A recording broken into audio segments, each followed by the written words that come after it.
RKB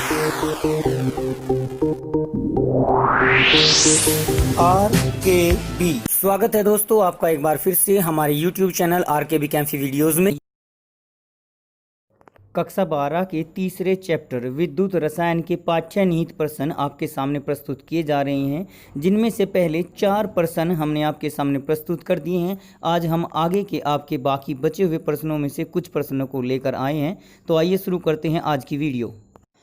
question 5 में जो दिया गया है, आपको कहा गया है कि एक सेल के ईएमएफ यानी विद्युत वाहक बल का परिकलन कीजिए जिसमें निम्नलिखित अभिक्रिया होती है। और ये अभिक्रिया आपको दी गई है कि Ni solid plus 2Ag bracket में 0.002 m ये सांद्रता दी गई है सिल्वर आयनों की, equal to Ni2 positive 0.160 molar इसकी सांद्रता है प्लस 2Ag।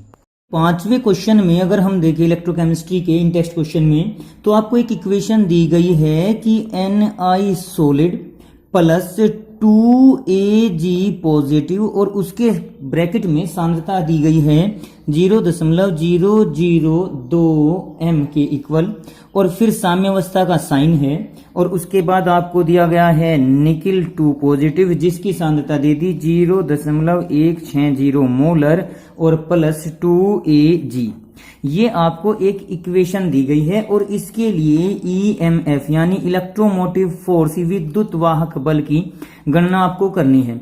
और एक राशि और दी गई है कि इसमें जो मानक इलेक्ट्रोड विभव दिया हुआ है पूरे सेल का वो दिया हुआ है प्लस 1.05 वोल्ट के रेस्पेक्ट में। अब यहाँ पर जब हम ईएमएफ की गणना करेंगे तो आपको नर्स समीकरण जो बताई है उस समीकरण का प्रयोग किया जाएगा। नर्स समीकरण क्या है आपकी, E equal to E0 minus 0.0591 upon n into log k के इक्वल ये क्वेश्चन होता है। ये इक्वेशन आपकी इसके रेस्पेक्ट में दी जाती है। वैसे यहाँ 0.0591 तभी लिया जाएगा जब यहाँ पर टेम्परेचर 298 केल्विन हो, अदरवाइज इसके अलावा फिर हम यहाँ पर उसकी टेम्परेचर की अलग से रिक्वायरमेंट करेंगे। अब अगर इसके लिए यहाँ देखा जाए तो एक तो K और एक N दो चीजें हमारी यहाँ पर अज्ञात हैं। तो K इक्वल टू जो होता है साम्य स्थिरांक वो उत्पाद की सांद्रता अपोन अभिकारक की सांद्रता ये लिया जाता है। अब यहाँ उत्पाद है निकिल 2 पॉजिटिव और Ag, अभिकारक है निकिल और 2Ag पॉजिटिव। तो इसके लिए अगर हम फॉर्मूला बनाएं तो उत्पाद Ni2 पॉजिटिव अकेला है और ये है आपका Ag की पावर 2 हो जाएगा क्योंकि 2 Ag हैं, अपोन में हो जाएगा Ni एक सॉलिड और ये हो जाएगा Ag पॉजिटिव की पावर 2। अब यहाँ एक बात ध्यान देने की है, जो ये सॉलिड स्टेट में होते हैं जैसे ये Ag आपका सॉलिड में है, निकिल आपका सॉलिड में है, तो इनकी सांद्रता को हम 1 मान लेते हैं। तो यहाँ 1 स्क्वायर 1 हो जाएगा और ये भी 1, तो एक कैंसिल खत्म हो जाएगा, इसकी कोई आवश्यकता नहीं पड़ेगी।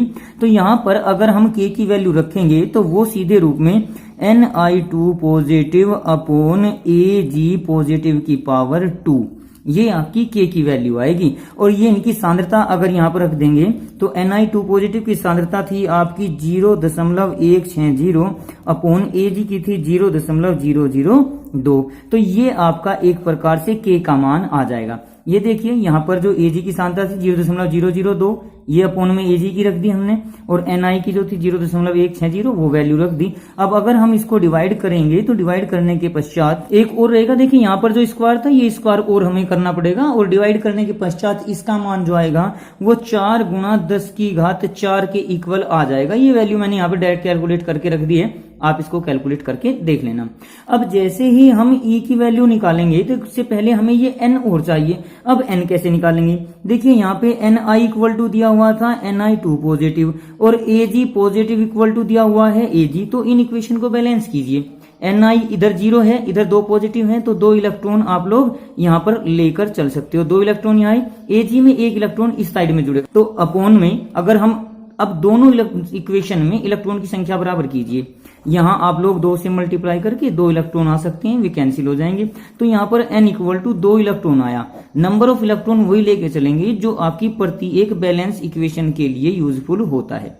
अब E equal to E naught का मान हमारा दिया हुआ था 1.05 माइनस 0.0591 अपॉन N का मान हमारा हो गया 2 इंटू log K की वैल्यू थी हमारी 4 गुना 10 की घात 4, 4 गुना 10 की घात 4। अब ये 1.05 सेम टू सेम माइनस का 0.0591 अपॉन 2 इंटू ये log 4 प्लस 4 log 10 आ जाएगा। तो log 4 की वैल्यू हो सकती है 2 गुना 0.30 10, जिसको हम लोग 2 log 2 लिख सकते हैं, और प्लस का हो जाएगा ये 4 log 10 की वैल्यू हो जाएगी 1। जैसे ही इसको डिवाइड करेंगे तो 1.05 माइनस 0.0591, मैं इस 2 की मल्टीप्लाई अंदर कर रहा हूं तो ये हो जाएगा 2.3010 टोटली। इसको कैलकुलेट करके ये वैल्यू यहाँ पर, अब अगर इस वैल्यू को कैलकुलेट करते हैं सारी को तो ये आ जाएगा आपका प्लस का 0.914 वोल्ट के इक्वल आ जाएगा। तो इस प्रकार से आप विद्युत वाहक बल की गणना कर सकते हो।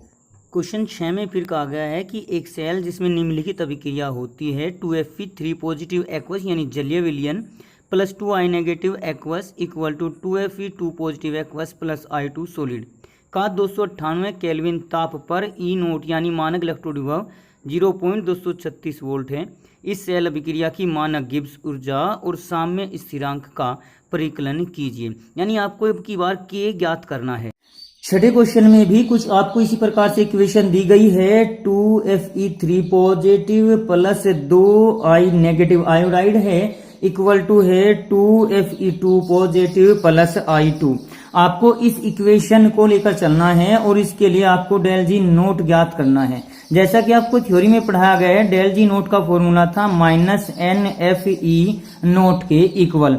तो यहाँ पर n फिर से कैलकुलेट करके देखें तो ये Fe3 पॉजिटिव तो कन्वर्ट हो गया आपका Fe2 पॉजिटिव में, तो चार्ज बैलेंस करने के लिए एक इलेक्ट्रॉन इस तरफ जोड़ दीजिए। दूसरी इक्वेशन है हमारी I negative equal to I2, तो इसमें आप पहले 2 की मल्टीप्लाई कर लीजिए, आयोडीन के परमाणु बराबर हो गए, ये 2 नेगेटिव हैं तो इस तरफ 2 इलेक्ट्रॉन जोड़ दीजिए।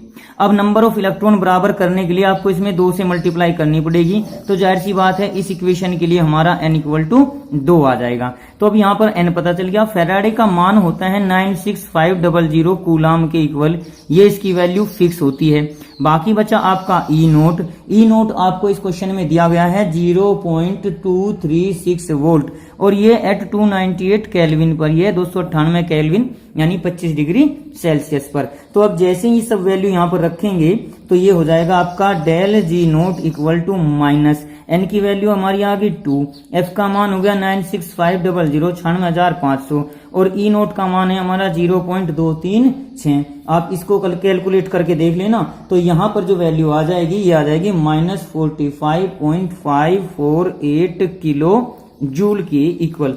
किलो जूल या 10 की पावर 3 के रूप में भी आप इसको ले सकते हो, जूल के रूप में ये वैल्यू आपकी आ जाएगी। तो पहला पोर्शन तो इसमें कहा गया था कि डेल जी नोट निकालना है।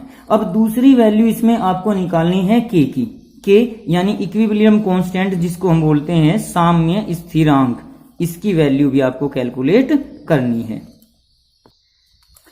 वैसे तो आपका E equal to E naught -0.0591 upon n into log k के इक्वल ये फॉर्मूला होता है, लेकिन साम्यावस्था अगर उपस्थित हो तो साम्यावस्था पर सदैव E का मान हम 0 ले लेते हैं। तो इस आधार पर ये E नोट इक्वल टू हो जाएगा 0.0591 upon n into log k। हमें k की वैल्यू निकालनी है तो log k को तो एक तरफ ले जाओ, ये बाकी एक तरफ हो जाएगा, यानी n E नोट अपॉन 0.0591। जैसे ये वैल्यू रखेंगे तो n का मान हमारा आया था यहाँ पर 2, E का मान हमारा था 0.236 अपॉन ये जाएगा 0.0591।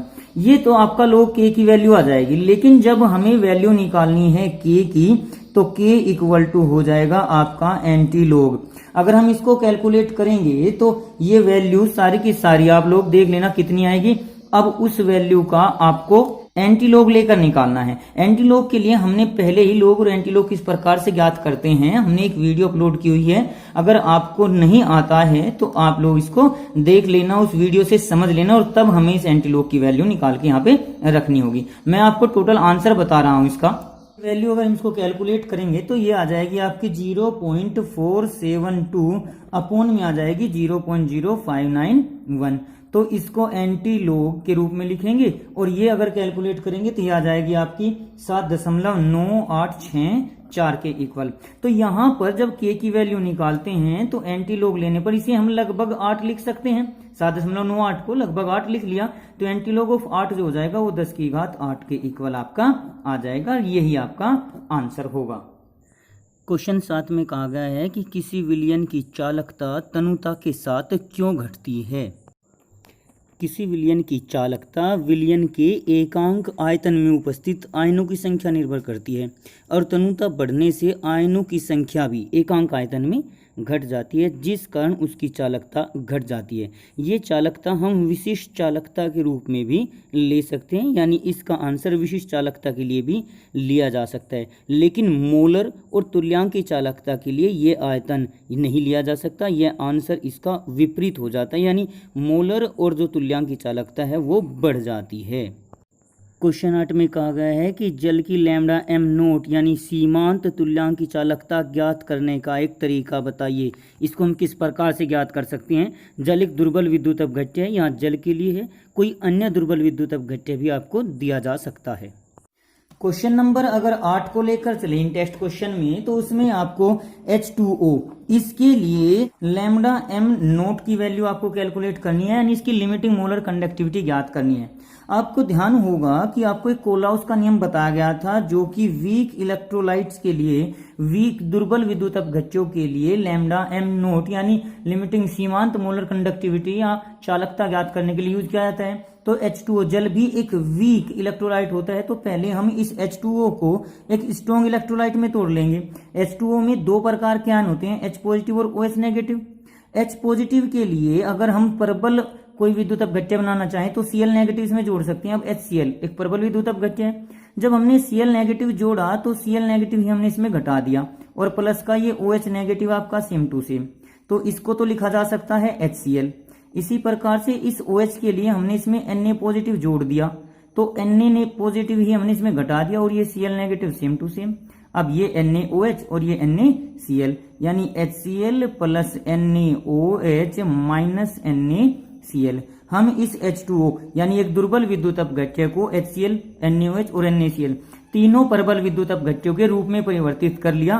तो जैसे ही हम इसकी लिमिटिंग मोलर कंडक्टिविटी निकालेंगे तो हमें HCl की और NaOH की और NaCl की अगर हमें मोलर चालकता ज्ञात है, सीमांत मोलर चालकता, तो हम ये H2O की मोलर चालकता ज्ञात कर सकते हैं। यही आपको इस क्वेश्चन में कहा गया है कि जल की मोलर चालकता ज्ञात करने के लिए एक तरीका बताइए, तरीका सुझाइए। इसी प्रकार से जब मैंने आपको थ्योरी पढ़ाई थी तो उसमें आपको कहा था कि CH3COOH ये भी एक दुर्बल विद्युत अपघट्य होता है, इसकी मोलर चालकता किस प्रकार से ज्ञात करेंगे, कोलराउस नियम के अनुसार ही आपको इसके बारे में भी जानकारी देनी होगी। 4 क्वेश्चन हमने आपकी पिछली वीडियो में लिए थे, 4 क्वेश्चन हमने आपको इस वीडियो में बता दिए। बाकी के बचे हुए टेस्ट क्वेश्चन को हम आपको आगे आने वाली वीडियो में लगातार प्रस्तुत करते रहेंगे। आज की वीडियो में बस इतना ही। अगली वीडियो प्राप्त करने के लिए हमारे चैनल को सब्सक्राइब करें, वीडियो को लाइक करें और अगर वीडियो अच्छी लगे तो कमेंट्स करें और दोस्तों को भी शेयर करें।